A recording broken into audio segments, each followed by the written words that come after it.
Tower is upon us. It's time once again for two internet strangers to discuss the good and evil of the horror genre. So sit back, relax, and enjoy the terror within the Hallow-Holics Anonymous podcast. Corey, I know you remember me. We used to record a podcast together. Corey, I am Robodroid Borg 6000. I do not know this, Corey. Beep boop. Robots don't go beep boop. Yes, they do. Here, I've got some baby food you can eat if you just pretend to be normal for an hour and a half so we can record the podcast. Hell yeah!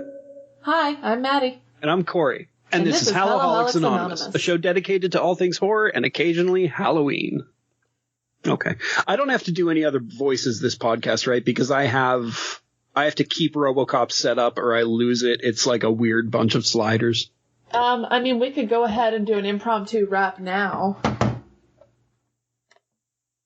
What are we rapping about? I don't know. You're going to do a Robocop voice and I'm going to play with my synthesizer.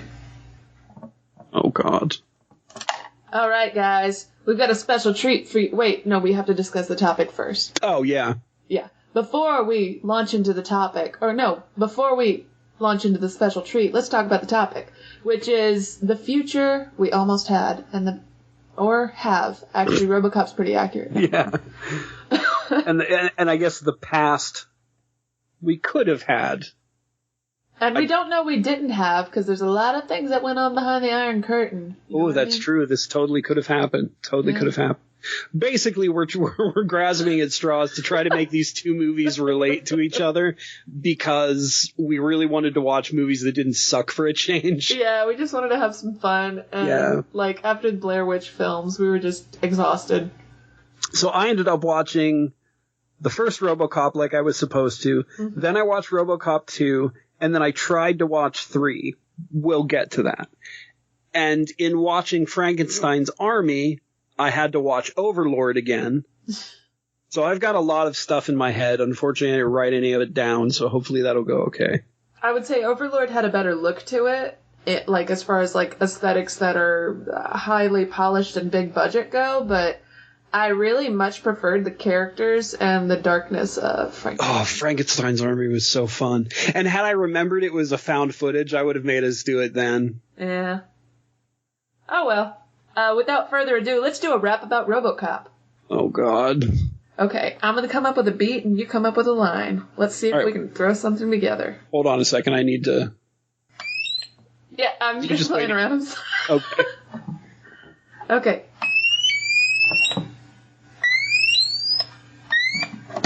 So this is my beat.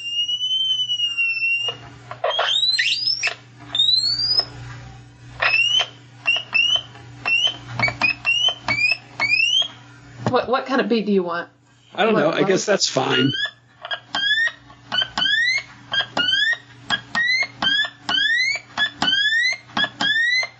Dead or alive, you are coming with me. Dead or alive, you are coming with me. If you touch that girl, I'll shoot you in the PP. I'm Robocop. I'm Robocop. I'm a robot. I'm a cop. Used to be a dude, got my hand shot off, turned into Robocop. I eat baby food.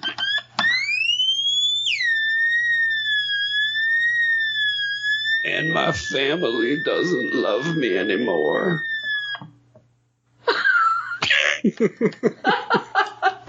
Jesus. That's better than your original throat singing idea, I guess. That is the single worst rap ever composed. I think it's perfect. I love it. Understand that, I listen to some rap, but I don't study it, and I don't understand it. I mean, I guess it's better than getting wet in the pool with Laurie Strode. I thought about that as I was cataloging my Blu-rays because I saw the Halloween and that was like the first thing I thought of. So back in the day, like in the late 90s, I was in this punk rock band called the Quarantine Kids, and we had a really short set because we were more interested in partying at the time than actually rehearsing. Mm-hmm. So to fill out time, I sang.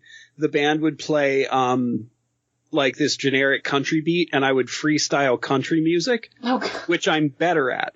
So if we do a country themed episode, which now that I'm telling you this and you like to embarrass me, it's going to happen. Okay. I can probably freestyle a pretty good country song. All right. Fantastic. Because you know what? I'd love to talk about Bone Tomahawk. Ooh, me too. We'll need to find a, like royalty free country thing, which would be easy. YouTube's got royalty free music all over it. Okay. So look forward to our honky tonk jamboree, guys. That'll be great. Okay, sorry, applications. We don't think you all sound like that. Do you want to talk about the horror pack before we move on to the movie? Yes. Let's do a horror pack. How happy I am. How happy am I with this one? I don't care. I don't know how happy I am with this one. I definitely have two movies in here that I don't care about. So we'll start with the ones that might be okay. Okay. All right. I've got one here called Dead Ant, like actual the bug ant. And the front of it is a bunch of 80s metal dudes standing on a dead ant. Oh my God. Okay. Tom Arnold, Jake Busey, Sean Austin. Yeah. Yeah. Sounds good. Well, it sounds like a movie where, why would anyone make that? Yeah, I'd watch it. So the tagline underneath, or the movie pilot quote is Spinal Tap meets Tremors. When the 80s one-hit wonder glam metal... Oh, I should do this in more of like I'm going to try to do a like rock and roll radio voice. Oh, you want to get our old friend in here? The one who... What was his name? Something Jack? Coyote Guy Jake? You want to get him in here? I don't remember what Coyote Guy Jake sounded like. He sounded like a ripoff of Wolfman Jack. But he wasn't, and if he's listening to us right now, which Coyote Guy Jake always is, I want him to know that. So Coyote Guy Jake was more like this. Yeah. Oh, whoa, hi, Coyote Guy Jake. Oddly enough, this is also how I sound when I pretend to be Charles Manson. All right. When the 80s one-hit wonder glam metal band Sonic Grave embarks on a road trip to Coachella in hopes of a comeback, their peyote trip pit stop in Joshua Tree incites a grisly attack, and they must rock themselves out of harm's way. That's pretty good. I think you need to narrate the trailer. I think so, too. Yeah, that voice alone made it that much more like intriguing as a film. All right, so yeah, I want to give this one a chance. I'm sure it's going to be crap, but so far that's a meh. Has the Busey name ever been tied to crap? No, because he was even in, he played Sex Machine in From Dusk Till Dawn, the series, and that was actually a pretty good show. What's the next movie? Did you watch all of it, Maddie? I couldn't get past episode 1. Oh, yeah. So you got to watch all of it. Like, once it gets past the original movie, it gets a little more interesting. It never gets really good, but it gets more interesting. I would ridicule that if it weren't for the fact that, like, it takes a whole season to really get into Parks and Rec, so I might give it another chance. Okay. All right. Next up is Bloodline. Terror Has Awakened. This is the Horror Pack Limited Edition Blu-ray. Wait, what year did it come out? Oh, it doesn't say. Okay. The Horror Pack Blu-rays tend to be a little sparse. Mm-hmm. So horror cult films called this a true battle of good versus evil. Seminary student Brett Ethos falls away from the church and his faith, only to find out that his bloodline is sought by real evil. On a trip with friends and an old flame, he goes to explore a cabin shrouded in mystery and legend. There he discovers the true nature of his heritage. Fatal temptation or triumphant redemption. His life and the lives of his friends hang in the balance. All right, next up, The Conjuring. Okay. Yeah, I need to watch it again. I don't remember hating it. I probably don't need to read the summary. Everybody who listens to us have probably seen The Conjuring. You know, that would make a good double feature with The Changeling. Oh, that's true. All right, and finally, the most disappointing, well, potentially disappointing. I haven't watched it yet, but probably the most disappointing thing this month is I got the remake of Flatliners. Oh. And it's tagged as You Haven't Lived Until You've Died. I thought that was technically a sequel. It may be. I don't. Excuse me. I don't know. I'm choking. I'm not sure. Kind of like how the remake of The Thing tricked you and it was a prequel. Oh, it didn't trick me. I knew that going into it. Oh, okay. That movie gets a bad rap. I actually, I did think the CGI was excessive, but I didn't think it was a bad movie. Yeah, if they would have gone practical like they wanted to, I would have been more happy with it. We should do The Thing and The Thing prequel at some point together. Oh, yeah, that'd be great. Well, and if we do that, we might as well also talk about the original. Oh, yeah, sure. All right, so I'm going to read this just to see if they mention anything about it being a sequel. 5 medical students, obsessed by the mystery of what lies beyond the confines of life, embark on a daring and dangerous experiment. By stopping their hearts for short periods of time, each triggers a near-death experience, giving them a first-hand account of the afterlife. But as their experiments become increasingly dangerous, they are each haunted by the sins of their pasts, brought on by the supernatural consequences of trespassing to the other side. It's got a good cast. I always thought it was kind of lame that one of them was he filmed sex tapes without consent. Yeah, that was gross. Yeah, it was just kind of a throwaway sin there. Yeah, I wonder how they handle it in this one. So, Ellen Page, Diego Luna, Nina Dobrev, I never heard anything particularly great about this movie, but... I haven't either. I absolutely... the first one is one of my all-time favorites, so, once I heard this was coming out, I just had no interest in it. Yeah, I mean, stylistically, the original is just fine as is. It's very of its time. It has some great moments, especially Kiefer Sutherland's character's struggle with his past. Mm-hmm. Also, Julia Roberts' struggle with her past. Those are really dark subjects. I think they approached pretty well. Mm-hmm. Well, we'll see if this movie does it justice. I highly doubt it. If I didn't hear anything about it, I'm sure it didn't. I think the problem with a lot of remakes is in trying to do something totally original or in trying to even imitate the original, they kind of forget the meaning behind the story. Oh, for sure. Was that your last horror pack? Yes, it was. Okay, then I missed the perfect opportunity for a segue because the remake of Robocop completely missed the brilliant satire of this 1987 classic. Oh, God, completely. I was gonna watch the remake, too, to be ready for this, but I just couldn't. I saw it in the theaters. Mm-hmm. That's how much I like the first one. It's just well, we're not going to talk about the remake because this is about the original. Yeah. There is no remake. No. There's also no part 3. No. Or 4. Or 5. Or a series. Or a television series. Yes. Yeah. Man, Orion had a lot of good movies. Mm-hmm. We get the best of both worlds. The fastest reflexes modern technology has to offer, onboard computer-assisted memory, and a lifetime of on-the-street law enforcement programming. It is my great pleasure to present to you... There's some great camera. Robocop. Mm-hmm. Well, it's Paul Verhoeven. It's a great director. This guy's really good. He's not a guy, he's a machine. Old Detroit has a cancer. Cancer is crime. Let the woman go. You are under arrest. You better back up, pal!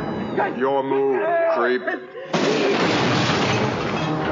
What are your prime directives? You have the right to remain silent. You have the right to an attorney. Anything you say may be used against you.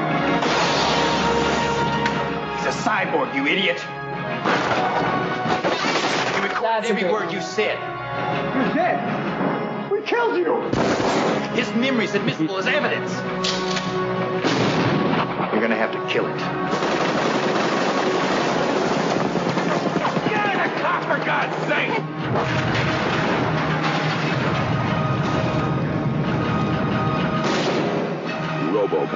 the future of law enforcement. Police brutality. In a good way. The baby food diet takes on a whole new meaning when a good cop gets a new lease on life and literal buns of steel. Oh, God. I mean, you're not wrong. And real quick, I'd just like to, for a lot of people who were unaware out there, I'd like to correct them in their pronunciation. This was directed by Paul Verhoeven, not Verhoeven. I will like never one of the first, ever call him that. Mm-hmm. Oh. I'm incapable of relearning anything. He's been Verhoeven for so long, it's just stuck there. So he did this film. He's a Dutch director. He did a lot of Dutch films. They came to the States, and he did this one. He went on to do an even better movie, working alongside the same makeup artist, Rabotin, I think is his name. Let me double check on that one. Sorry, I should have had that note in front of me. He did Total Recall, Basic Instinct, Hollow Man. Oh, God. Yeah, Hollow Man was not... I think he was, like, past his time, basically, at that point, in that style. Starship Hollow Troopers. Man was just... Showgirl. But, yeah, everybody loves Showgirls. Finest movie of our... Yep, Rob Bottin. He worked with Rob Bottin on the design of Robocop, and they had a bit of a fight during production because the big scene when Murphy takes off his helmet and you see his face, Bottin didn't. He wanted it in very dim lighting, so you couldn't see where the makeup lines and everything. And Verhoeven actually wanted it to be like very brightly lit because he was convinced that they had a great director of photography. The lighting would be perfect. It wouldn't look cheap. And after that whole sequence, filming that, they didn't talk to each other until the film premiere. And then it looked so good that they started talking again, and they forgave each other for their little tiff. And Robotin ended up working on Total Recall with Paul, which was even better than Robocop in some ways. Mm-hmm. And ultimately, I think one of his best works is Starship Troopers. The humor and the advertisement, the satire, it plays through all three of those films really, really well. Sorry, I'm choking again. Well, it was a very emotional speech I just gave you. And I had forgotten about all the propaganda and advertisements and the whole, I buy that for $1 thing. The actress who played his partner, she had come onto set. Her first day on set was seeing that sequence being filmed. And she was horrified, and she was like, dear God, what kind of shitty movie did I sign up onto? Oh, for a chick in an 80s movie, too, she is badass. They did her right.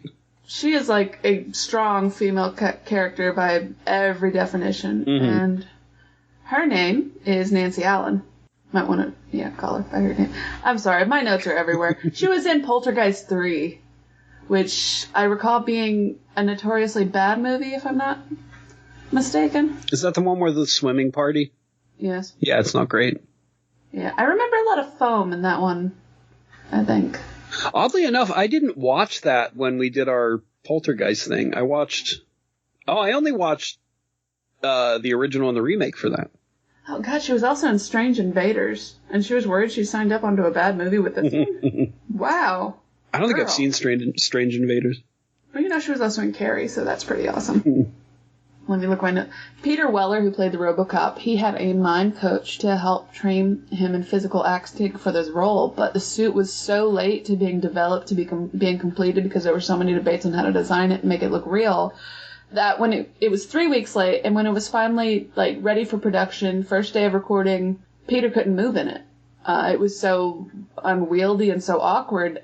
His mime coach had to retrain him all over again just to adjust to how to move in his costume. Yeah, he was also losing 3 pounds a day in water. Mm-hmm. Yeah, Jesus. And since the suit is actually primarily made of rubber, when he had to catch the keys, there were over 50 takes alone of him trying to catch those keys so they didn't bounce out of his hand. Initially, Verhoeven didn't even want to do this movie. He read the script, or read part of it, and threw it in the trash. And his wife took the script, much like Stephen King's wife took his early draft of Carrie out of the trash, and she read it, and she was like, "You've got to do this. It's intense satire. It's actually much more intelligent than it looks on the outset. It's more than just an action movie." And she was right. And I don't think anyone else would have brought out the story as well as he did. Honestly, he had the perfect style to match the storyline. Mm-hmm. That over-the-top action, and in fact, he didn't actually like directing in America because he didn't understand American culture or our style. And the only thing he really felt that he fit in with in directing American films was like intense satire of action and sci-fi. Which, to be fair, yeah, that was pretty much where he shined here. Yeah, and that's the only reason this movie works, and the only reason I think it stood the test of time is that it is satire. You know, it's not about, like, cops, yeah, you know what I mean? It's about, like, the problems they're dealing with on both ends, both internally and externally, you know what I mean? And, I mean, it's also about, like, industrialization and, what's the word I'm looking for here? Privatization and the use of automation. That's what I'm looking for. Mm-hmm. So yeah, it touches a lot of very important points that are still happening now. Too bad the remake decided to say screw all that. Pretty much, yeah. This is actually a really good example of why people need to re-examine 80s action movies, because they were much more ambitious than action and superhero films are now. There wasn't just the idea that there were good and bad guys shooting each other up with the really good movies. There were, like, wonderful undertones and character development. I mean, even revisiting Lethal Weapon a couple years ago, I was shocked at how well written the backstories for the main characters were and how well. Oh God, yeah, especially Riggs. Like, I cared for them. Yeah. Oh yeah, Riggs. Yeah. Yeah, like as the entire catalog of those movies go on, you learn more and more about why Riggs is so messed up, and you actually get to watch Riggs heal throughout, which I think is really, really cool. Which I think Lethal Weapon is actually the only action series that is flawless beginning to end. I agree. The others have at least one bad one, if not more. Are we specifically talking about 80s? Because so far John Wick has been pretty flawless. Well, John Wick's not over, so... Yeah, but I don't see them messing up the last one. Well, Keanu Reeves is an exception. Fair enough. There are also a lot of really great in-between bits in the main story arc here that add to the depth of the film that sort of fly by if you're not paying attention. Like, every time we go to the police station, we see the treatment of the cops. We see how the death of them is just dismissed and packed into a box and thrown away, and then people eat cake during the memorial for like a half-hour party. We see how underfunded the actual police officers are in the story, how they're taken for granted, understaffed, not treated like human beings, how pretty much nobody gives a shit except for maybe buying the fancy new machinery to make the company that owns them look good. And if you weren't paying attention to that little dialogue in between the main story, you'd probably miss entirely what led up to the strike. But I just thought it was a really good side story, I guess. Yeah, and they actually keep the strike going. I think it's still actually happening in part 3, but again, I only got like 10 minutes into it and gave up. I also like how the Robocop how Murphy isn't really seen as human anymore by the people who should know better. I mean, what's the point of the organic part if he's just a robot? It would serve no purpose if there isn't something still human left in him. In fact, it would be a liability and a pointless expenditure to put human flesh and bone into a machine. It would make it weaker. Mm. So I don't quite understand why they didn't think there was humanity left in him. I don't understand why they would have combined him with robot parts. Well, I think they did it. I can't remember if this is talked about completely, but they had been having trouble with the ED-209 units. Where they just couldn't get the programming right. And I mean, there's that whole scene in the boardroom where it just straight murders that dude. Which is one reason Verhoeven is so incredible, in that he will go for it and shock you in a scene where no one else would go for a kill. Oh, for sure. But like yeah, Starship Troopers, when that guy takes off his helmet, every time. Oh, that's such a good scene. Where where was I going with that? Yeah, that's the whole reason that not Miguel Ferrer or Miguel Ferrer. That's the whole reason he gets to like sneak in his RoboCop plan, because the ED-209 unit failed so badly. You know, he was originally written as a much more a distasteful character, but the actor himself is just kind of so likable in his performance that they rewrote it and tweaked it just a little to make you have a little more sympathy for him, even though he was still a douchebag, and I loved that. God, he plays likable douchebags so well. Like, he did it in Twin Peaks, too. Yeah. You know what? The likable douchebag character is unappreciated as a character role. I agree. Unless played by Miguel Ferrer, because I'm pretty sure everybody loves him. Yeah. Or loved him. He unfortunately died after filming the 3rd season of Twin Peaks. Yeah, that's a bummer. Yeah. The news segments in this film, I love them. It's another thing that's, if you're not paying attention, it's like, holy crap. They're comically dark. The characters are simultaneously happy while they're talking about nuclear strikes and memorial buildings to dictators and terrorist attacks and all kinds of horrible things that anyone paying attention would be absolutely terrified. The chaos in the streets is absolutely insane in this film. The style of it altogether is so over the top that the fact that anybody can look at it and not see it as a satire is absolutely insane. And then when you think about that, you're like, wait a minute. How many people actually watch the news or pay attention to it anymore? If these things were happening, would most people make a big deal about it? I'm beginning to think they wouldn't. Yeah, I don't think they do.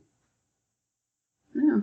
I think at this point, the only thing we really care about are what social media influencers are doing and what the celebrity I'm trying to stay non-political, what the celebrity politicians are up to this week in a random parking lot in Philadelphia. You know, like,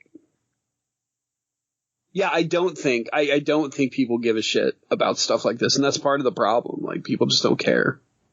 And granted, nobody has ever cared. Even in the birth of our country's history, when it came to voting, you had to ride your horse out into the country to tell people what voting was for the few people who owned land and say, you should vote. And they'd be like, well, doesn't bother me. I live out in the middle of nowhere. I'm doing my own thing. Right. I think that's just how people still feel today. Oh, it's how I felt before 2016. Like, I'd vote, but I wouldn't care that much. You know, I'd look for the person that aligned close enough to what I believe, and I'd vote for them. It wasn't until, like, when Trump was elected that I really started watching and caring about what was going on, because things were just on track to go so bad. And I mean, look at us now. Things are pretty bad. I'm hoping they get better. Yeah, me too. It's so hard to talk about RoboCop and not get political. I know, it really is, because it's a very political film. On Vulture.com, there was a really good article I'd highly recommend reading. It's called 30 Years Later, RoboCop is More Relevant Than Ever. It's written by Abraham Reisman, and he made so many great points about this film, including the fourth law the RoboCop has to follow, which, spoiler, is that he can cause no harm to his bosses or the employees of the company that owns the police force. And the mega company, he compares them to the mega companies of today, like Facebook, Amazon, Google, and how there's so many sneaky little policies in their guides, in their, novel or like epic novel length security bull that you have to read. Well, I'm using quotation here to sign up. That protects them from just about everything. And Facebook is Robocop. That's what I'm trying to say. Well, not Robocop, but the company that owns him. I mean, also, like, I do, it's a little problematic too. I get that it's satire and that's why the violence is so over the top, but it does do a pretty decent amount of glorifying police brutality. And I get that this is in kind of a lawless society and they've got to do what they got to do, but like,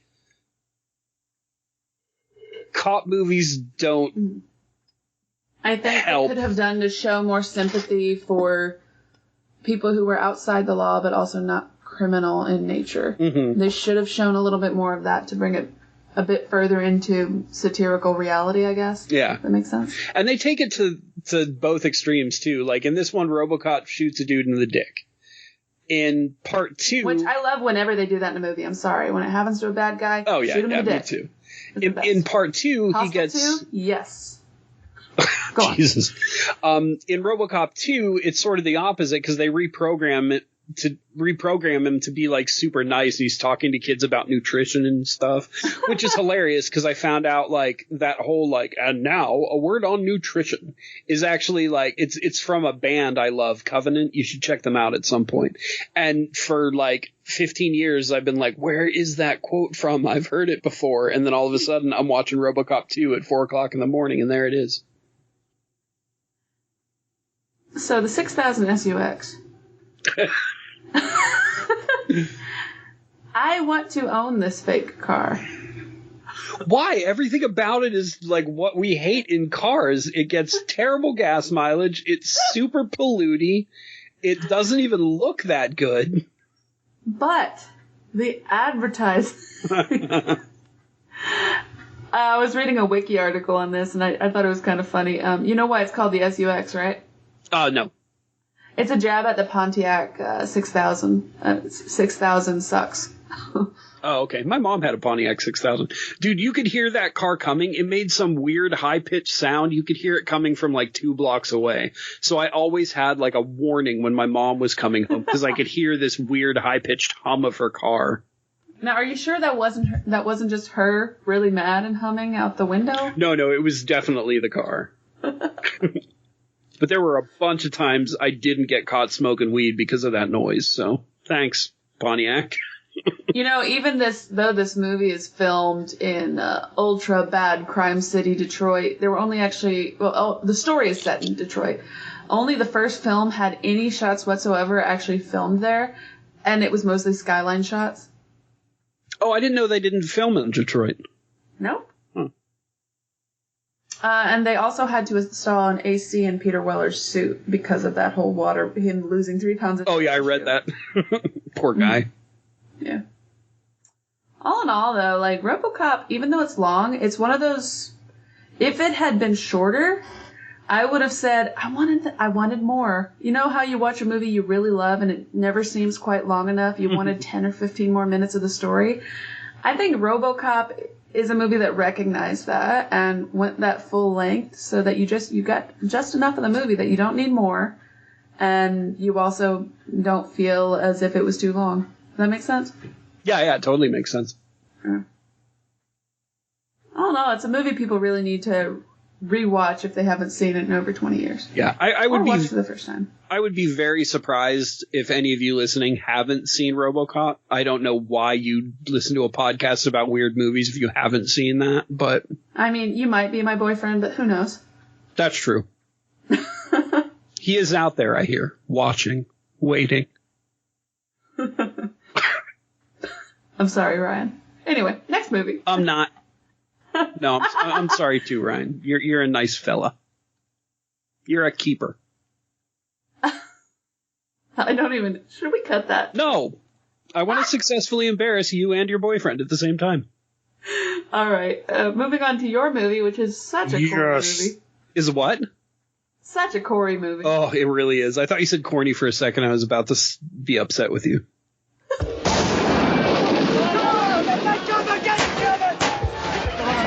You watch a lot of porn. That's true. It's not far. If we get a move on, we can be there by noon.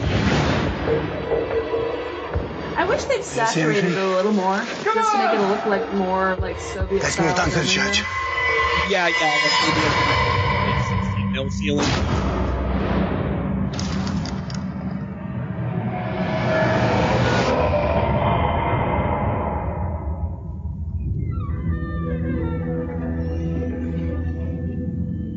What is that? Don't touch. What are you? Only the Nazis would think of something like this. Sewing dead people together. Giving them knives for hands. It's insane. Come in. Oh, don't be shy. He was perfect. Yeah. Simple mechanics, engineering. Each one is still alive.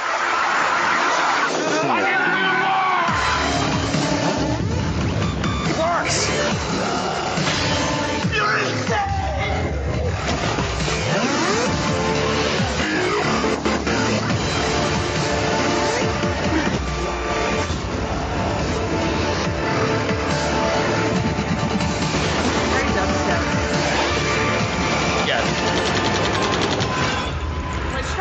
weird period in pop music, huh?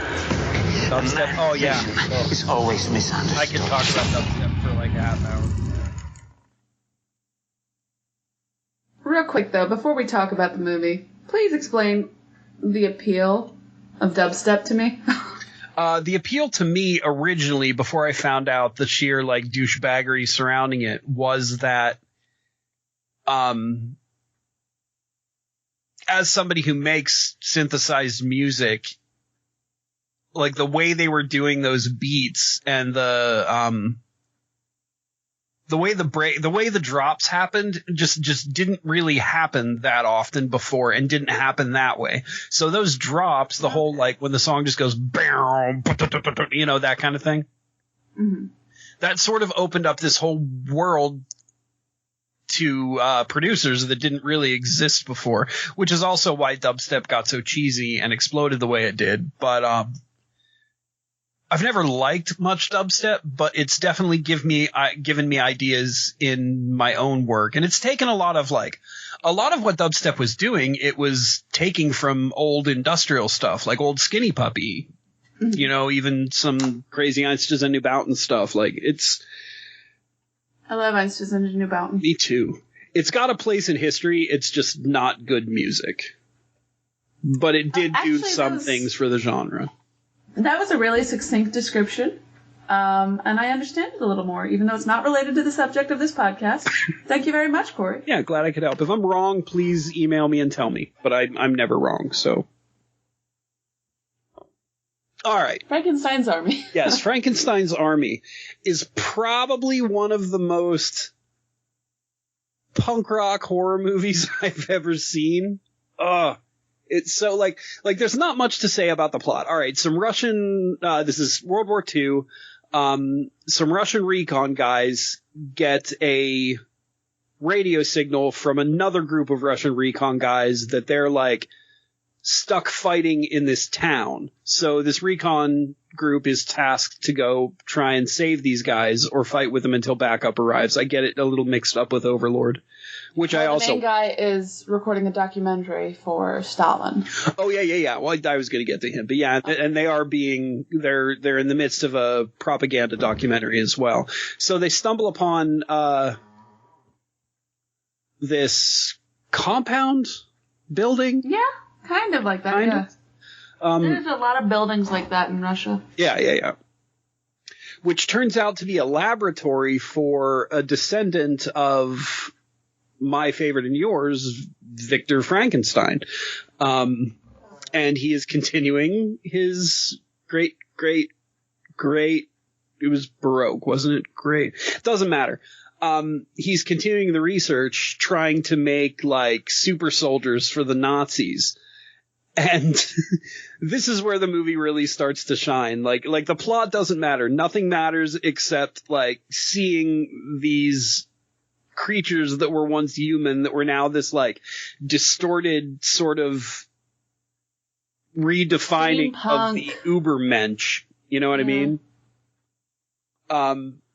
Yeah, there's one dude that's just got a plane engine for a head full with propellers and everything. There's another dude on like spiky stilts with a gas mask with a drill attached to it, like a long drill nose.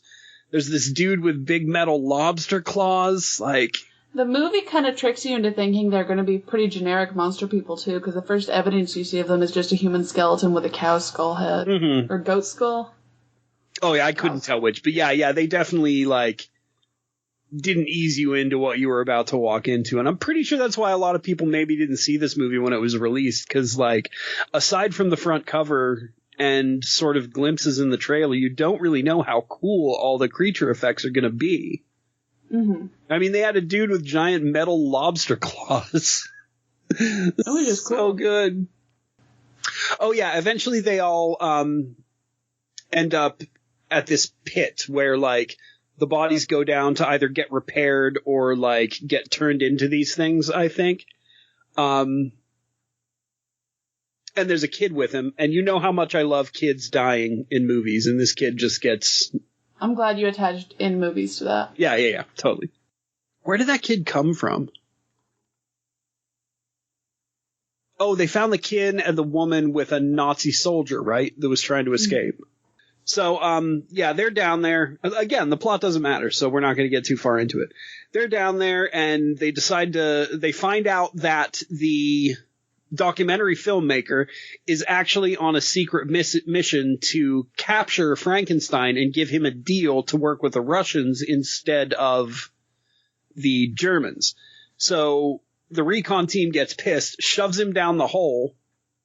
And then again, this is found footage. I forget if I mentioned that.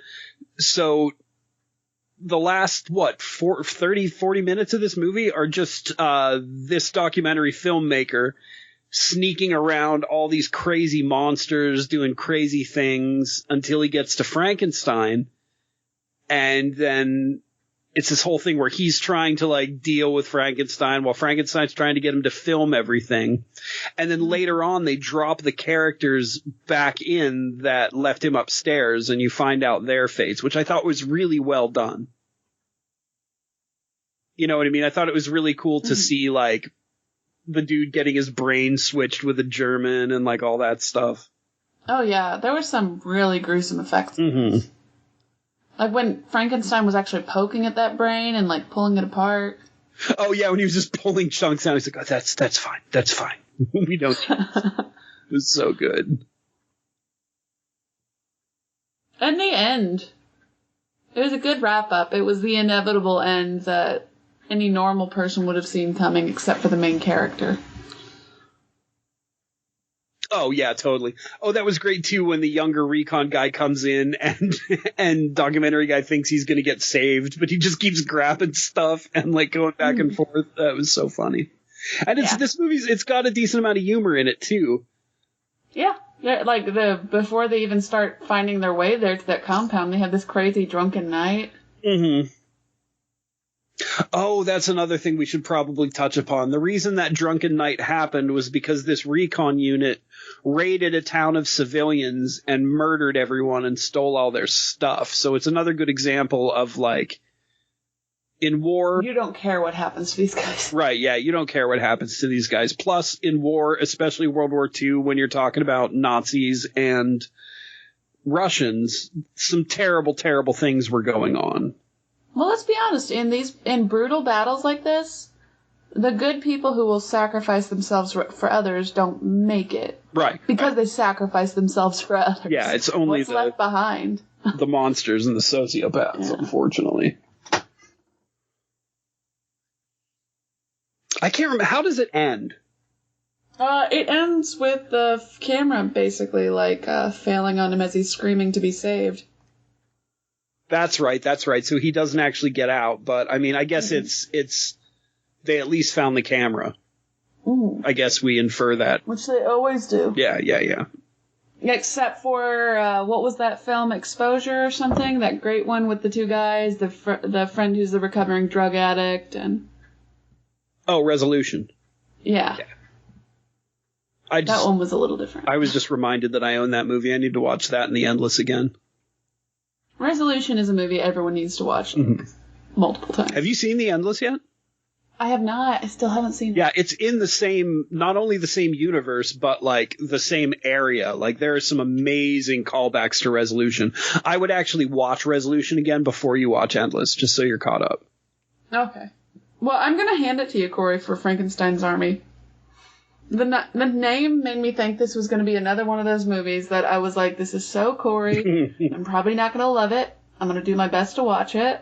But I ended up watching it. I was like, this is one of the Corey movies that's really good. Yes. I mean, there are good Corey movies and there are bad Corey movies. Yeah. And this is... And there are good Maddie movies and there are bad Maddie movies. Right.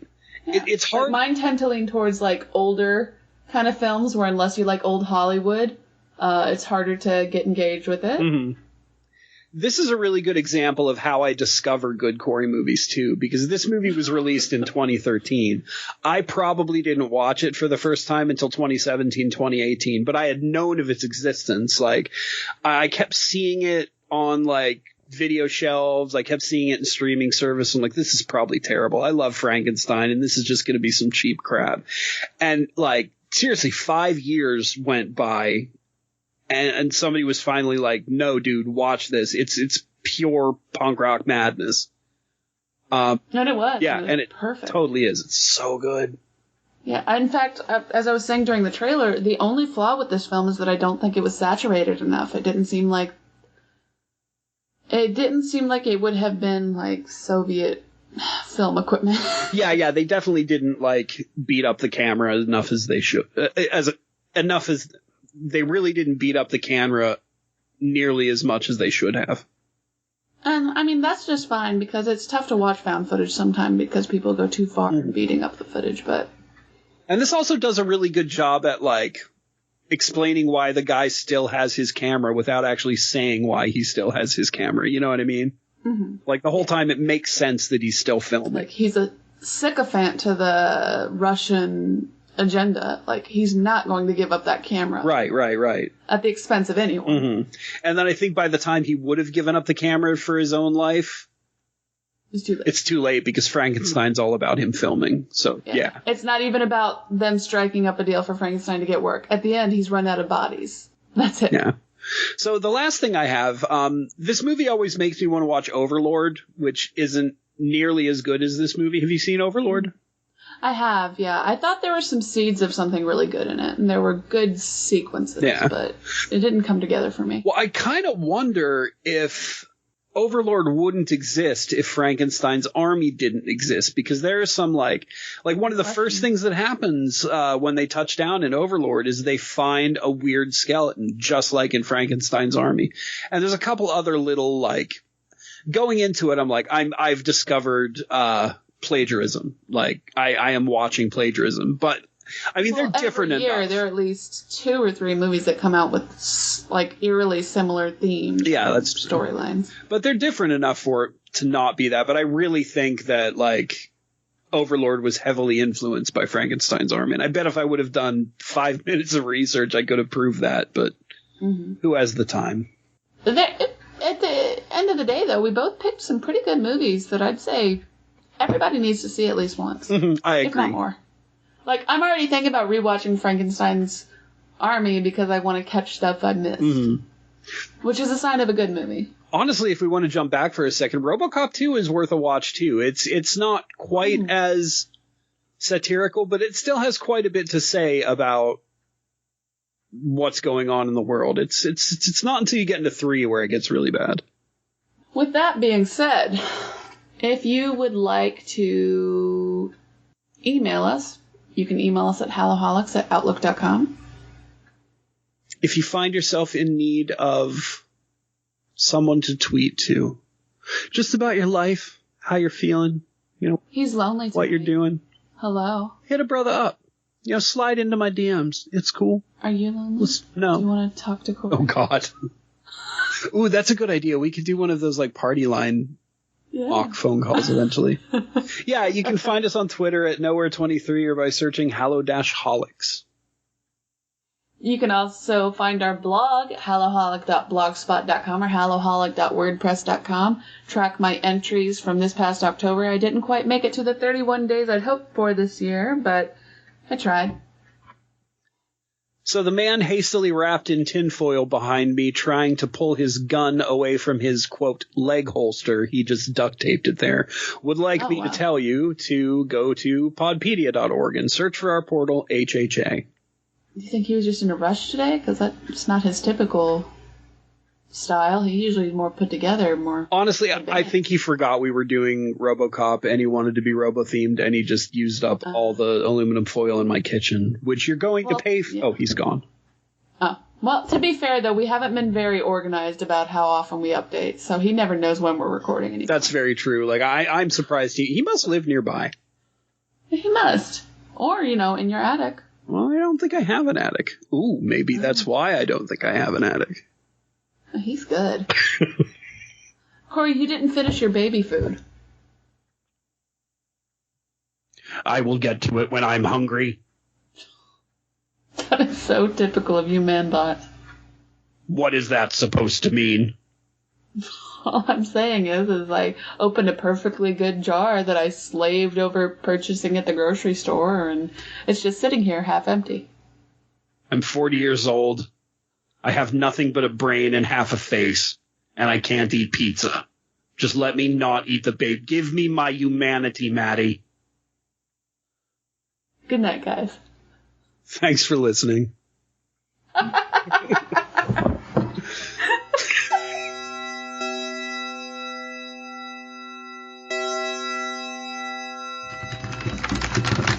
We interrupt your regularly scheduled podcast to tell you something we forgot to do. As usual. Yes, as always. So for next week's episode, we have decided to pair the Banana Splits horror movie with Deadly Friend because they both have children and robots. Mm-hmm. And we're not trying very hard anymore. Aww. No, I think it's fun. I think this is good. Yeah, I think it's okay to admit to our listeners we're not. Yeah. All right. Once again, good night, guys. Good night.